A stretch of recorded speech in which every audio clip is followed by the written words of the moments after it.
Мен бүгін сіздерге қазақтың ұлттық тағамдары туралы айтып беремін. Қазақтың ұлттық тағамдары үшке бөлінеді: еттен жасалатын, сүттен жасалатын және ұннан жасалатын. Ет тағамдарына қазақша ет, қазы-қарта, жал-жая, нарын, бұқтырма деген тамақтар жатады. Ұннан жасалатын тағамдарына бауырсақ, шелпек, жайма, кеспе деген тағамдар жатады. Сүттен жасалатын тағамдарына құрт, қаймақ, ірімшік деген тағамдар жатады. Қасиетті қазақ халқының салт-дәстүрлері өте көп. Қазақ салт-дәстүрді құрмет етіп, қалтқысыз орындаған халық. Өйткені сол арқылы барлық қарым-қатынасты реттеп отырған.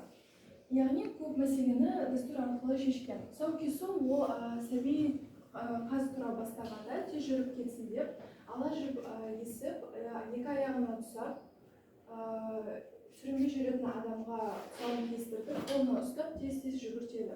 Шашу шашылып, және тұсау кесер кәдесі беріледі. Қас балам, қадам бассам мәз болам, қас балам, тақымыңды жаз балам, күрмеуіңді шешейін, тұсауыңды кесейін. Аумин, бата берейін, жақсылықты терейін, жаңа жылда жаранды, ісің болсын мерейін.